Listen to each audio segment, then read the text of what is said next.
Syllabus मला by heart करावा लागणार आहे, कारण लाखो लोक एक्झामला अपियर होत आहेत, त्यातून मला काही क्वचित लोकांचे सिलेक्शन होत आहे, 600 500 600 लोकांचे. जर 10 लाख लोक जर एक्झाम देत आहेत ना, त्यातले 500 ते 600 लोक पास होत आहेत, म्हणजे पासिंगचा पर्सेंटेज किती झाला? 0.5 एवढंच झालं.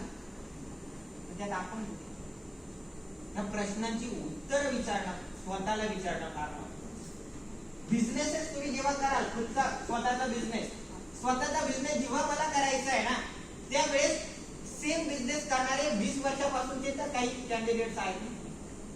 असं तर नाही मी नवीन इनोव्हेशन तर नाही करत आहे ना, मग त्यांच्यापेक्षा मी चांगलं माझ्या बिझनेस मध्ये काय देणार, माझ्या प्राइसिंग काय असला पाहिजे, मी नवीन कस्टमर कसे आणणार आहे, कारण शेवटी बिझनेस तेव्हाच वाढणार आहे, क्वालिटी माझी चांगली कशी असते, pricing quality, me on time delivery कशी करणार, या प्रश्नांची उत्तर स्वतःला विचारणं फार महत्वाची.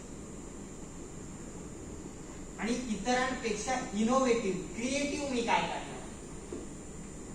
समजा मला मार्कर खरेदी करायचा आहे, पण हा मार्कर विकणारी ही पण आहे, तिघ जण आहे, मी तुझ्याकडूनच का खरेदी करावं? असं काय, जे दोघं देत नाही ते देणार आहेस मला, मी तुझ्याकडनंच का खरेदी करावं? माझ्याकडे तर 3 ऑप्शन्स अवेलेबल आहेत ना,